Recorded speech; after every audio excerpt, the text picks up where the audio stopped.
최근에 정부나 기업 또 NGO의 조직 운영에 있어서 많이 대두되고 있는 한 단어가 있습니다. 이 거버넌스라고 하는 단어인데 혹시 여러분들 들어보셨을런지 모르겠습니다. 이 거버넌스의 사전적 의미는 이러합니다.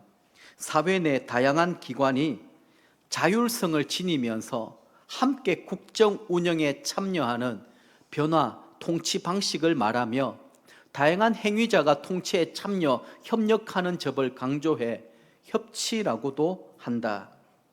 이 거버넌스는 과거의 일방적이고 권위주의적인 의사결정 방식을 탈피하고 다양한 주체가 공동의 목표를 위한 네트워크를 구축하여 자발적이고 창의적인 방법으로 문제를 해결하는 새로운 방식의 조직 운영이다. 이렇게 말할 수 있습니다. 건강한 이 거버넌스가 있을 때 그 공동체는 지속적으로 발전할 수 있습니다. 실무자의 의견, 피드백이 의사결정에 반영되어야지 현장과 동떨어지지 않는 좋은 정책을 우리는 수립할 수 있을 것입니다. 그런 의미에서 현대 사회에서는 이 카리스마가 강한 리더십보다 팀으로 함께 일할 수 있는 팀 리더십이 요구되고 있고 또 필요하다라고 저는 그렇게 생각하고 있습니다. 오늘 본문을 보면 팀 리더십이 무엇인지를 우리에게 잘 보여주고 있습니다. 성전 건축은 솔로몬이 마쳤지만 그 혼자만의 작품은 절대 아니었습니다. 다윗이 오랜 기간 동안 준비하였고 수많은 일꾼과 감독 또 백성들의 헌신이 거기에 있었으며 이 가운데는 이방인이었던 후람도 힘을 보태었습니다. 무엇보다 이 모든 일의 시작과 끝부터 하나님의 주권, 하나님의 섭리가 있었고 하나님의 은혜가 그들 가운데 가득하였던 것입니다. 우리는 완성된 드림 향상 교회로 부름받지 않았습니다. 완성되어 가고 있는 드림 향상 교회로 부름받았습니다. 지금도 우리는 계속해서 영적인 성전 건축을 하고 있습니다.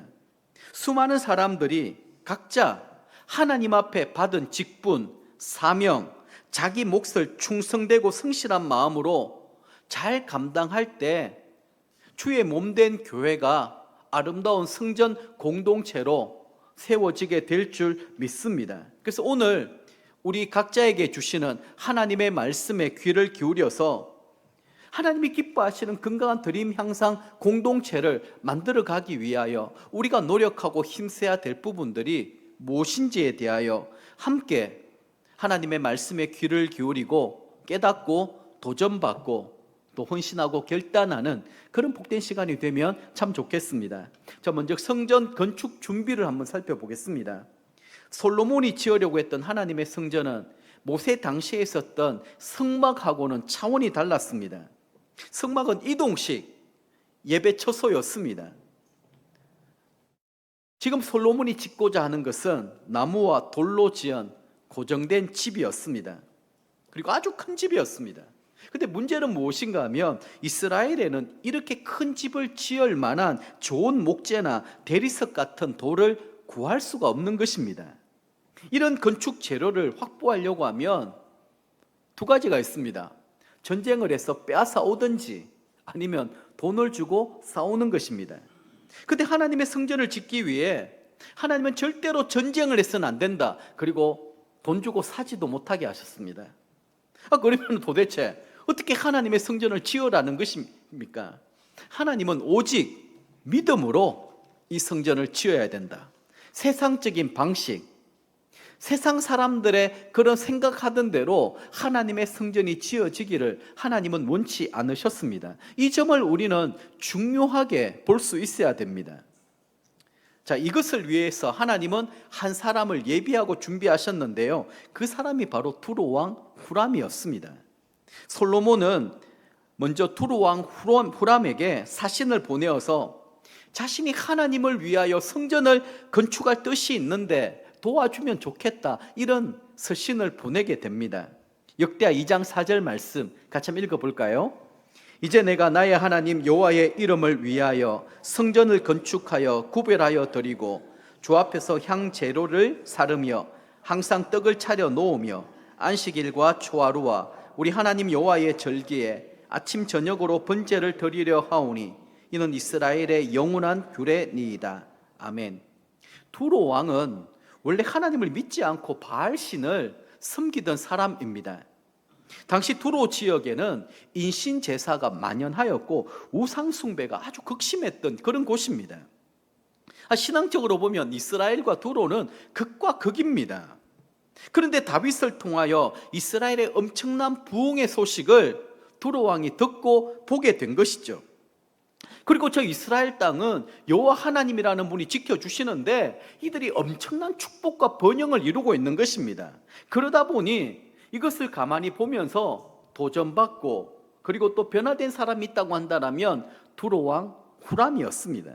그는 다윗의 통치와 번영을 보면서 이스라엘의 하나님이 여호와는 정말 위대하신 분이시며 또 이스라엘이 흥왕해야지 자기들 같은 이방인들도 함께 복을 받는다라는 사실을 깨닫게 된 것이죠. 제가 이렇게 말씀드리는 근거는 그가 솔로몬에게 서신 이 서신, 하나님을 찬양하고 하나님을 높이는 그의 모든 이야기 가운데 우리는 짐작하고 추측할 수 있는 것이죠.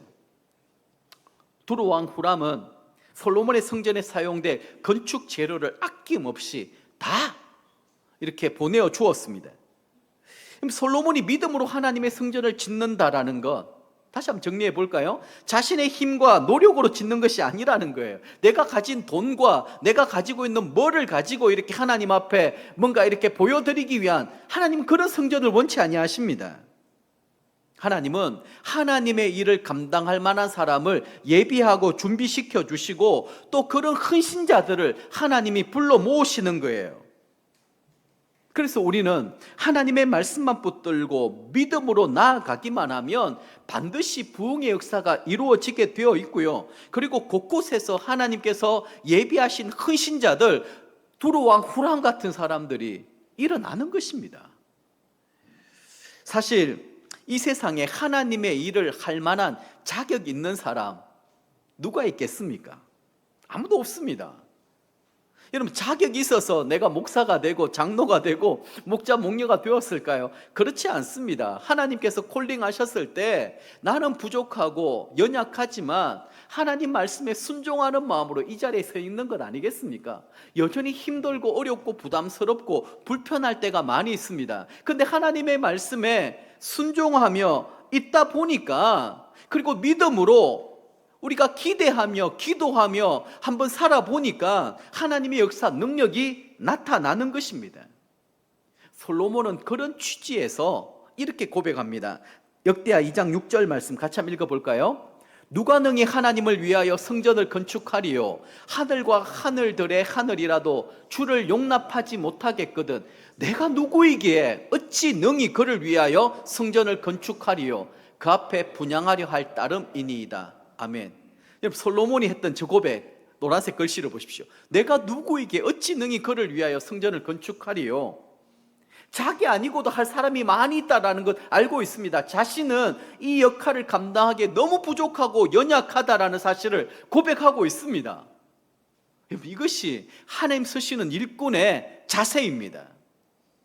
우리보다 똑똑하고 잘난 사람들, 돈 많은 사람들, 힘과 능력이 있는 사람들 많이 있습니다. 그럼에도 불구하고 하나님이 우리를 쓰시겠다고 하실 때 우리가 순종함으로 이 자리에 나와 하나님 말씀만 해주십시오. 내가 비록 부족하고 연약하고 실수도 많이 있지만 실패도 많이 하였지만 내가 하나님 말씀대로 한번 순종해 보겠습니다. 그리고 나서 믿음대로 행하였더니 기적과 역사가 일어나는 거예요. 그래서 우리 모두에게 가져야 될 마음가짐 뭐냐? 한번 따라해 볼까요? 내가 누구이기에 어찌 능히 그를 위하여 성전을 건축하리요? 우리의 모든 직분과 사명을 여기에 여러분들이 대입시킬 수 있어야 됩니다. 이런 겸손한 마음에, 가난한 마음에 하나님의 은혜가 임하고 성령님의 능력이 나타나는 것입니다. 하나님께서는 하나님의 성전을 짓기 위하여 이방인이었던 두로 왕 후람의 마음을 준비하고 예비시켜 주셨습니다. 후람은 솔로몬의 편지를 받고 건축에 도움이 될 만한 재주 있는 총명한 한 사람을 보내면서 레바논에 있는 모든 나무들과 돌들을 전부 다 보내주겠다라고 약속합니다. 자, 역대하 2장 14절 말씀 볼까요? 이 사람은 단의 여자들 중 한 여인의 아들이요 그의 아버지는 두로 사람이라. 이 두로 왕 후람이 보내는 이 사람을 얘기하는 거예요. 능히 금, 은, 동, 철과 돌과 나무와 자색, 청색, 홍색 실과 가는 배로 일을 잘하며 또 모두 아로 새기는 일에 익숙하고 모든 기묘한 양식에 능한 자이니 그에게 당신의 재주 있는 사람들과 당신의 아버지 내주 다윗의 재주 있는 사람들과 함께 일하게 하소서. 참 놀랍지 않습니까? 솔로몬 성전을 건축할 때 모든 기구를 만드는 기술, 이 총책임자가 거의 이방인이라고 할 수 있는, 그것도 혼혈아였습니다. 어머니는 이스라엘의 단지파 사람이었고요, 아버지는 두로 사람입니다. 어떻게 보면 이스라엘 사람도 아니고 두로 사람도 아닙니다. 사실 이 당시 문화에 이 혼혈일은 절대로 성소에 들어갈 수도 없었습니다. 부정하다라고 그렇게 생각했습니다. 그런데 이 사람이 하나님의 성전을 짓는 이 일의 총감독으로 세워지게 되었다라는 거예요. 여러분, 예수님 시대 때만 하더라도 이 사마리아 사람들, 왜 이 사람들이 유대인들로부터 경멸을 받게 되었습니까? 혼혈아들이었거든요. 이방인보다도 더, 그러니까 유대인들은 그들과 상종조차 하지 않으려고 했는데 그 사람을 하나님이 솔로몬 성전을 짓는 이 일에 감독자로 세우셨다라는, 놀랄 만한 일들이지 않겠어요? 어쩌면 이 사람은요, 저 두로 땅에서 우상을 만들고 우상을 새기는 그런 일들을 했을 가능성들이 훨씬 많습니다. 그런 사람이 하나님의 성전에 와서 하나님의 이 거룩한 성전 기물을 만들고 그리고 무늬를 새기고 디자인하는 이 일들을 지금 하고 있다라는 것입니다. 하나님이 준비하고 예비하시기만 하면 출신 성분 가리지 아니하고 누구든지 유대인, 이방인, 하나님 구별하지 않습니다. 돈이 많은 자나 돈이 적은 자냐, 그리고 뭐 잘나든지 못했든지 그게 중요한 것이 아닙니다. 하나님 말씀 앞에 순종하는 마음이 있고, 내가 누구에게 하나님이 저를 쓰시려고 하십니까? 이런 가난한 마음, 그리고 갈급한 마음이 있는 그 사람들은 하나님이 귀하게 세워주시는 것입니다. 그리고 성전을 짓기 위하여 나무를 자르고 돌을 떠서 옮기는 일, 이 모든 일들은 누가 했냐? 이스라엘 안에 있는 이방인들이 또 이 일들을 했습니다. 역대하 2장 17절 18절 같이 읽어볼까요? 전에 솔로몬의 아버지 다윗이 이스라엘 땅에 사는 이방 사람들을 조사하였더니 이제 솔로몬이 다시 조사하며 모두 15만 3,600명이라. 그 중에 7만 명은 짐꾼이 되게 하였고 8만 명은 산에서 벌목하게 하였고 3,600명은 감독으로 삼아 백성들에게 일을 시키게 하였더라. 아멘. 자, 보십시오. 레바논에 가서 나무를 자르고 나무를 운반하는 일, 이방인들이 감당을 하는데 더 놀라운 일들은 뒤에 3,600명을 감독으로 삼았대요. 그 밑에 유대인들이 일하는 것입니다. 아니, 어떻게 이런 일들이 가능할 수 있겠습니까? 지금 하나님의 성전을 짓는다고 하면서 하나님을 전혀 모르는 사람들, 경험하지 못한 사람들, 아니 저 사람들을 우리가 어떻게 믿을 수가 있습니까? 그런데 이 솔로몬 성전을 짓는 일들에 있어서는 이방인들 한 사람도 소외되지 않았습니다. 그들이 존중받고 대우받고, 그럼 하나님의 이 성전을 짓는 축복된 일들에 함께 동참하고 있다라는 거예요. 그렇다면 여러분들은 어느 부류의 사람입니까? 영적 솔로몬 성전, 하나님의 성전을 짓는데 나는 정통 유대인이다, 내가 아니면 누가지요? 내가 주인이지. 이방인이라고 한번 생각해 보신 적이 있습니까?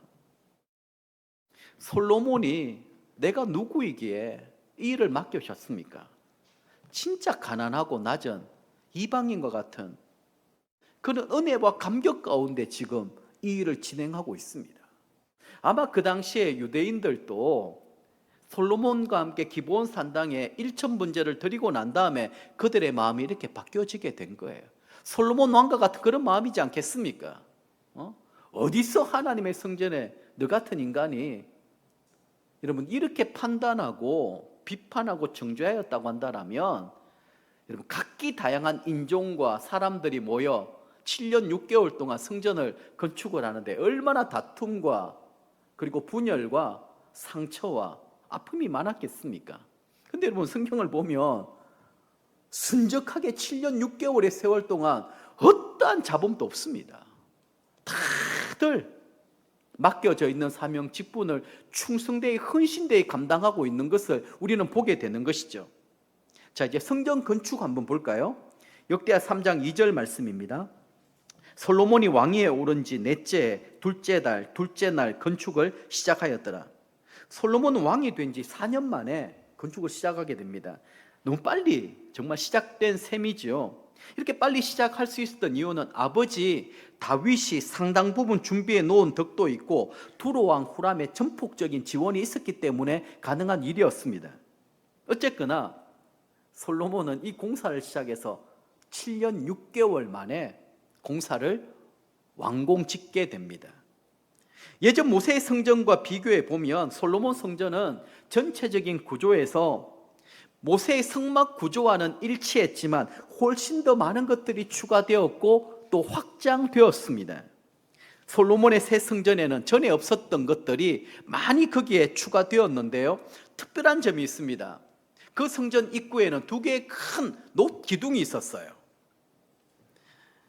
위는 공처럼 되어 있고 쇠사슬 두 줄로 해서 100개씩 총 400개의 금석류가 달려 있습니다. 보이십니까? 하나는 야긴이라고 불렀고요, 다른 하나는 보아스라고 불렀습니다. 야긴은 하나님이 세우신다, 그리고 보아스는 그에게 능력이 있다. 하나님이 이 성전을 세우셨고 또 하나님의 능력으로 이 성전을 지키고 보호하고 계신다, 이것을 우리에게 말씀해 주고 있는 것이죠. 그리고 솔로몬 때에 더 커진 게 있습니다. 그것이 바로 번제단인데요, 제가 일부 때는 옆에 있는 물두멍을 이렇게 올려가지고 번제로 잘못 얘기를 했더랬습니다. 그래서 또 우리 김용 목사님이 와서 목사님 이거 잘못 되었습니다 이렇게 얘기해 주셔서 너무 고맙더라고요. 또 우리 다른 목자님도 보시고 목사님 이거 물두멍 아닙니까 이렇게 보시면서, 여러분 오른쪽에 있는 큰 게 물두멍이고요, 이 사각형으로 되어 있는 저것이 번제단입니다. 그런데 모세의 성막의 번제단은 5규빗 5규빗 정도로 되어 있었어요. 그런데 이 솔로몬 성전은 번제단이 20규빗, 4배나 되는 것이죠. 이 말이 무슨 의미인가 하면 여러분 성전이 커지면 커질수록 우리의 삶이 바쁘고 잘 되면 잘 될수록 그만큼 예배가 더 많아졌다라는 거예요. 예배를 더 중요하게 여겼다라는 것입니다. 이 사실을 우리는 주목할 수 있어야 됩니다. 내가 바쁘고 분주하고 그렇기 때문에 예배가 점점 소홀하게 여겨지고 번제단이 자꾸 작아지면 안 됩니다. 번제단이 크다라는 말은 그만큼 더 많은 재물을 하나님 앞에 올려드려야 된다라는 것이죠. 하나님 앞에 헌신하고 하나님 앞에 드리는 그 모든 것들이 점점 더 풍성해지게 되었다라는 것입니다. 이것을 우리에게 상징적으로 의미하고 있는 것이고요, 또 하나는 솔로몬 성전에 금등대가 많았다라는 거예요. 모세의 이 성막에는 이 등대가 하나밖에 없습니다. 여기 보이십니까? 왼쪽에 등대가 10개나 있습니다. 그리고 또 이 모세의 떡상, 오른쪽이 떡상이거든요. 떡상은 하나밖에 없은 솔로몬은 10개를 만들었더랬었어요. 이 말은 하나님께서 이스라엘에 이 풍성하게 채워주시고 그 영광의 빛으로 우리를 밝혀 보여주고 계시며 하나님 우리에게 공급해 주시는 그 모든 것들에 대한 감사와 은혜의 찬양, 그 예배가 저기에 상징적으로 다 담겨 있습니다. 어쨌든 솔로몬 때에 여러분 저 성전 한번 머릿속에 그려보십시오. 이동식 예배 처소였던 이 장막 늘 거두고 옮기고 했던 것들보다 하나님의 집인 하나님의 성전에 저 아름답고 웅장했던 모습들 보면 아마 이스라엘 백성들이 저곳에 올 때마다 큰 감동과 은혜를 누리지 않았겠습니까? 들어오는 순간부터 압도되었을 것입니다. 성령님의 임재, 하나님의 영광으로. 저는 우리 드림 향상교회가 모세의 성막, 솔로몬의 성전이 되어서 이곳에 성령님의 임재가 가득하고 하나님의 영광으로 풍성하게 채워질 수 있기를 간절히 갈망하고 소원하고 또 원합니다. 아멘입니까? 자, 이제 하나님의 영광에 대해서 한번 살펴볼까요? 솔로몬은 성전을 다 짓고 나서 기브온 산당에 있던 기구들을 이제 모두 새 성전으로 옮겨 두었습니다. 그러다 보니 새 성전에는 새 기구, 좋은 것으로 가득 채워지게 되었겠죠. 근데 여러분, 성전에서 가장 중요한 게 무엇인지를 우리 알아야 됩니다. 그것을 성경은 언약궤라고 그렇게 표현을 하고 있습니다. 솔로몬은 아버지 다윗이 하나님의 언약궤를 예루살렘으로 옮겨왔듯이 이 언약궤를 다시 새 성전으로 옮겨오는 이 일들을 가장 중요하고 우선적으로 다루었습니다. 이제 모든 이스라엘 백성들이 나와서 하나님 앞에 제사드리며 하나님을 경배하고 있습니다. 2절부터 4절 말씀 같이 한번 읽어볼까요? 이에 솔로몬이 여호와의 언약궤를 다윗성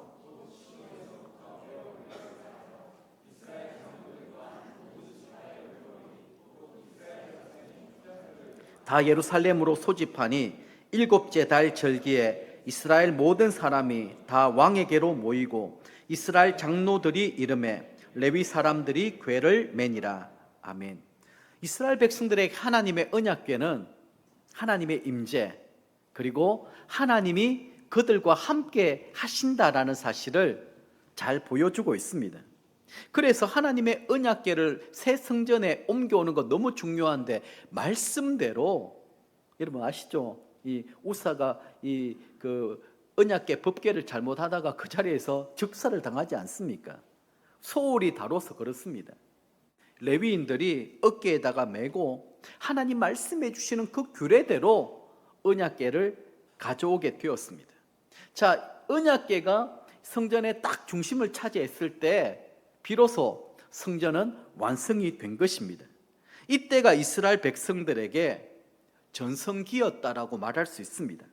하나님의 언약궤가 이스라엘 백성들 새로 건축한 그 성소의 가장 중심에 차지하고 있었고 이스라엘 백성들은 하나님께 이 감사함으로 수를 헤아릴 수 없는 제물을 하나님 앞에 올려드렸습니다. 자, 그러면 이 하나님의 언약궤 안에는 무엇이 들어있었겠습니까? 값진 금은 보화가 있었을까요? 아닙니다. 그 언약궤 안에 모세가 시내산에서 발았던 이 십계명 두 돌판밖에 없었습니다. 이 말은 이스라엘 백성들이 앞으로도 이들이 예배 중심의 삶을 살아가고 하나님 말씀에 순종하고 그 말씀대로 살아가기만 하면 하나님께서 그들의 삶을 형통하게 해주실 것이며 그들을 축복해 주시고 보호해 주시겠다라고 하는 정표였습니다.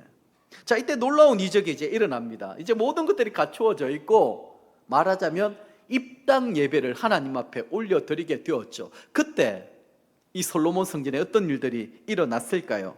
하나님의 영광의 구름, 모세의 성막을 지었을 때 처음 나타났던 그 성령님의 임재와 하나님의 영광이 이 솔로몬 성전을 완공을 하고 입당 예배 드리는데 다시 그 영광을 이들이 보게 된 것입니다.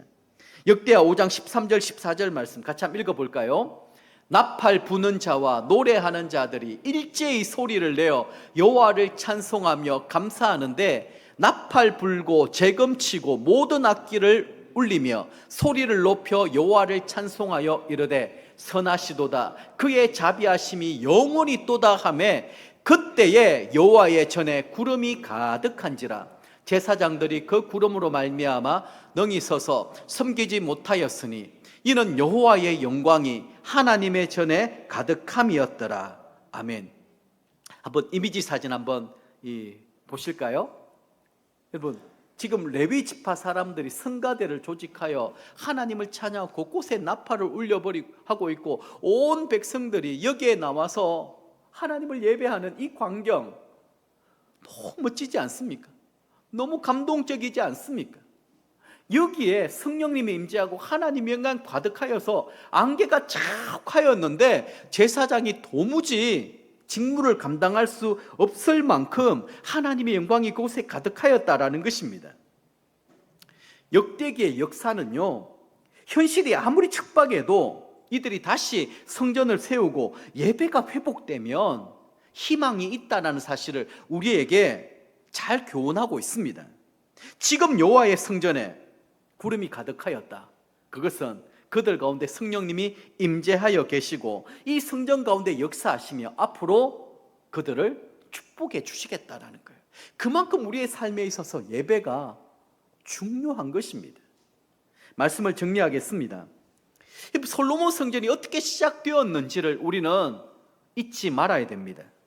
1장에 보면 솔로몬이 이스라엘 온 회중과 더불어서 기브온 산당에 올라가서 1000번제를 드림으로 말미암아 솔로몬 성전이 시작되었습니다. 솔로몬과 모든 이스라엘 백성들이 그 어느 때보다 정성스러운 예배로 하나님께 나아갔고 하나님께 묻고 하나님께 길을 찾았던 것입니다. 역대기 말씀을 읽다 보면 계속해서 반복해서 나타나는 단어가 하나 있습니다. 다라쉬라고 하는 단어인데요, 나아가다, 묻다, 찾다라고 하는 단어입니다. 총 40번. 얼마나 자주 나옵니까? 이 말 뜻은요, 비록 실수하고 실패해도 하나님께 나아가면 소망이 있다라는 것입니다. 반면에 내가 아무리 실력이 있고 능력이 출중해도 하나님을 찾지 아니하면 언제든지 파멸에 이를 수 있다. 그것이 바로 역대기서의 핵심입니다.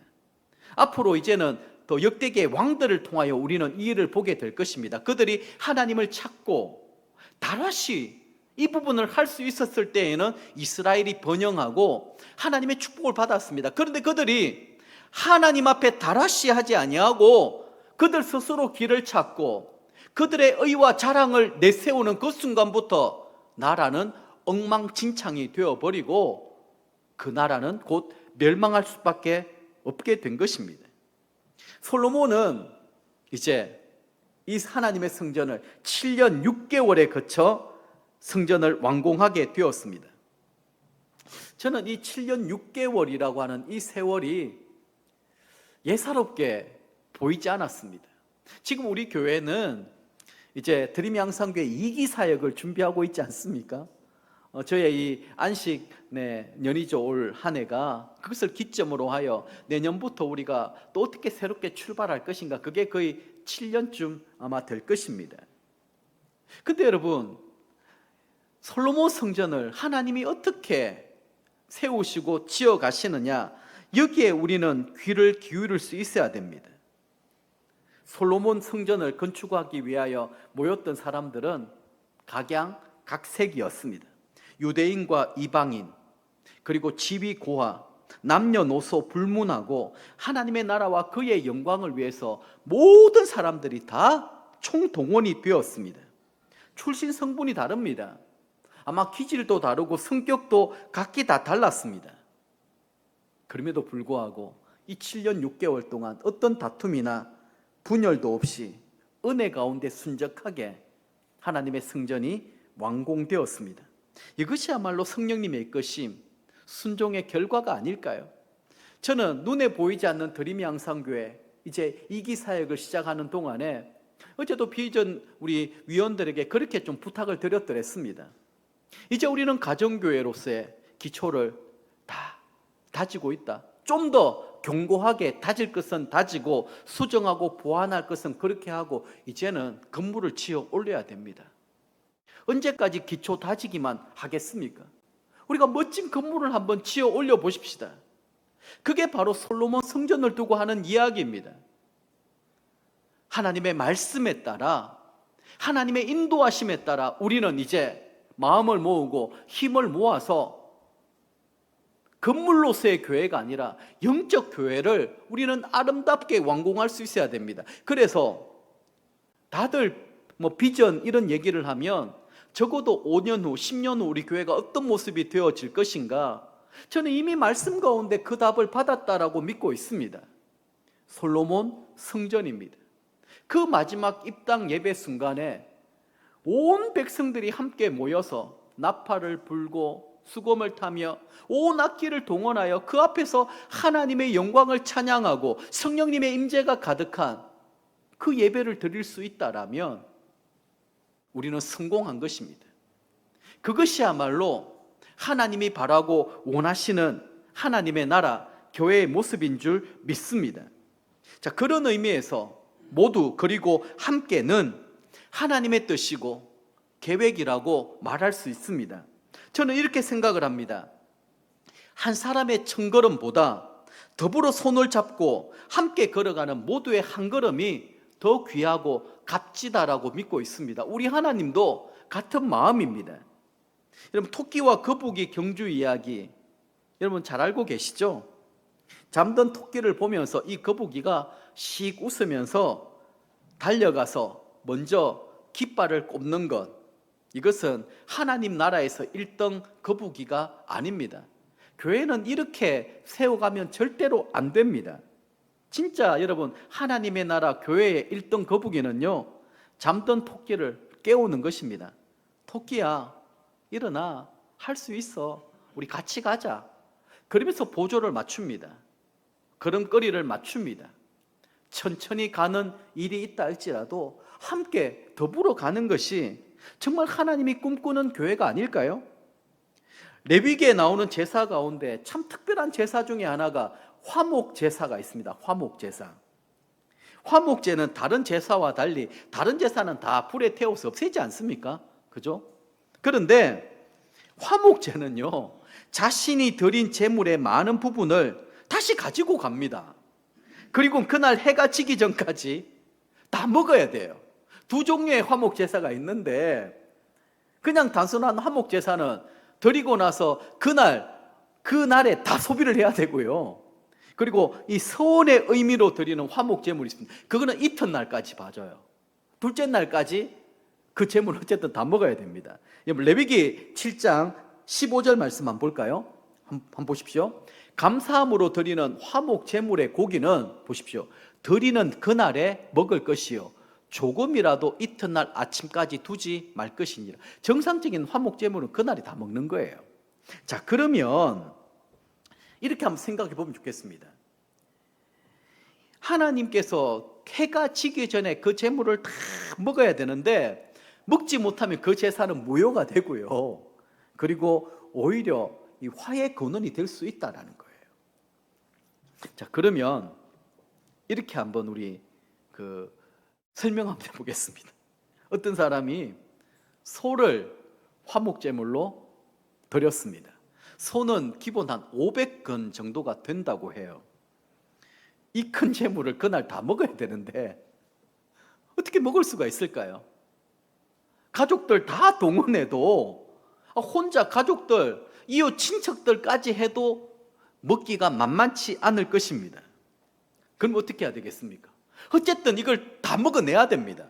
그러면 평소에 별 관심 없이 지내던 이웃들, 심지어는 좀 거리낌이 있고 저 사람은 좀 같이 안 하고 싶은 사람들까지 무조건 동원해야 됩니다. 그렇게 하지 아니하면 500건이나 넘는 이 고기를 어떻게 다 소비할 수가 없는 거예요. 왜 하나님이 그렇게 말씀하셨을까요? 화목제의 그 의미는 하나님과 화목, 이웃과의 화목이지 않습니까? 이웃과 더불어서 나누고 먹고 또 함께 즐거움을 누리는 것, 그게 진정한 화목이라는 것이죠. 그게 한 공동체고 한 교회를 만들어가는 이유입니다. 화목제가 유효하기 위해서는 모두 그리고 함께 모여서 먹어야만 합니다. 이러한 과정 가운데 화목제를 드리는 사람이 어떤 교훈을 받게 될까요? 어떤 하나님의 음성을 듣게 될까요? 아마 이런 얘기이지 않겠습니까? 한번 들어보십시오. 모두가 필요하구나. 평소엔 별 관심 없던 사람들, 내게 관심 없던 사람들입니다. 심지어는 보기 싫던 이웃까지도 내 인생에 필요한 존재로구나. 하나님은 이웃들과 더불어서 이렇게 살아가기를 바라고 원하셨던 것이죠. 솔로몬은 하나님의 말씀대로 성전을 짓고 온갖 하늘의 복을 다 받아 누렸습니다. 저는 우리 드림양상교회도 우리 성도님들도 이런 복과 은혜와 축복을 풍성하게 좀 받아 누렸으면 좋겠습니다. 우리는 눈에 보이지 않는 드림양상교회를 계속해서 지어가고 있습니다. 드림향상교회 성도 한 사람 한 사람이 말씀으로 다듬어진 황금 벽돌이 되어서 우리는 아름다운 주님의 몸을 이루어야 됩니다. 또 신약에 보면 우리를 하나님의 교회 성전으로 표현하지 않습니까? 성전과 성전을 서로 이어주는 아주 중요한 분이 계십니다. 예수 그리스도께서 모퉁이 돌이 되신다. 이것은 벽돌과 벽돌, 건물과 건물 사이를 이어주는 거예요. 여러분, 왜 솔로몬 성전이 아무런 잡음과 어려움 없이 7년 6개월 만에 완공될 수 있었을까요? 그것은 그 가운데 하나님의 영광, 성령님의 인도하심을 이들이 순종하고 따랐기 때문입니다. 그렇지 아니하면 바벨탑처럼 되지 않았을까요? 다 자기 얘기만 하는 거예요. 자기 입장만 얘기하는 거예요. 내가 속상하고 내가 상처받은 얘기만 하는 거예요. 내가 억울한 얘기만 하는 거예요. 다들 그게 원망과 불평이 되어버리면 나중에 어떻게 되겠습니까? 바벨탑처럼 되는 것입니다. 그게 마귀 사단이 하나님의 나라 교회를 공격하고 무너뜨리는 책략입니다. 그걸 여러분 잊어버리면 안 됩니다. 교회의 주인은 하나님이시고 교회의 머리는 예수 그리스도시고 교회를 이끌어 가시는 분은 성령 하나님이십니다. 그래서 우리 모두가 기질과 성격과 그리고 여러 가지 모든 것들이 다 다르다 할지라도 모두가 하나님의 음성에 귀를 기울이고 성령님을 내 마음의 주인으로 모시고 내가 그 말씀대로 살아가려고 하기만 하면 하나 되지 못할 게 뭐가 있겠습니까? 솔로몬처럼 내가 누구에게 하나님이 이 값진 일에 귀한 일에 나를 부르셨습니까? 이런 마음 자세로 주님의 교회를 섬기면 여러분 용서 못할 일이 뭐가 있고 이해 못할 일이 뭐가 있고 품지 못할 일들이 뭐가 있겠습니까? 저는 계속 기도하는 게 하나님 제 믿음의 분량이 좀 커지게 해주십시오. 지금 내 속이 이 비둘기 간처럼 작아가지고 무슨 큰일을 하겠습니까? 이런 사람도 품고 저런 사람도 품고 이해하고 용납하고 사랑할 수 있는 좀 믿음의 영향을 좀 넓혀주십시오. 이런 사소한 일들에 좀 스트레스 안 받고 이것 때문에 내가 신경 안 쓰고 염려하지 않도록 하나님 제 믿음의 분량을 좀 키워주십시오. 그렇게 할 때 하나님의 역사 기적이 더 풍성하게 일어나는 것입니다. 시편 81편에 내 입을 넓게 열라 내가 채우리라 그렇게 말씀하셨거든요. 이제 우리가 내년 사역을 보고 다음 이 사역을 바라보면서 우리 믿음의 분량을 한번 좀 더 키워보십시다. 그 사람을 대하는 저는 폭이라고 저는 믿고 있습니다. 솔로몬 성전에 다양한 사람들이 왔을 때 누구도 배척하고 멸시하지 않았습니다. 누구도 판단하지 않았습니다. 사랑으로 섬기고 품고 존중하고 배려하고 나보다 남을 더 낮게 여기고 그곳이 바로 하나님의 나라 아닐까요? 그게 하나님 나라 공동체의 비전이지 않을까요? 저는 이 솔로몬 성전 입당 예배의 광경과 마지막 날에 일어나게 될 일들, 주님이 꿈꾸시는 예배, 주님이 간절히 갈망하고 원하시는 그 예배, 그것을 우리에게 이렇게 보여주셨습니다. 요한계시록 7장 9절에서 10절 말씀 같이 한번 읽어보겠습니다. 2일 후에 내가 보니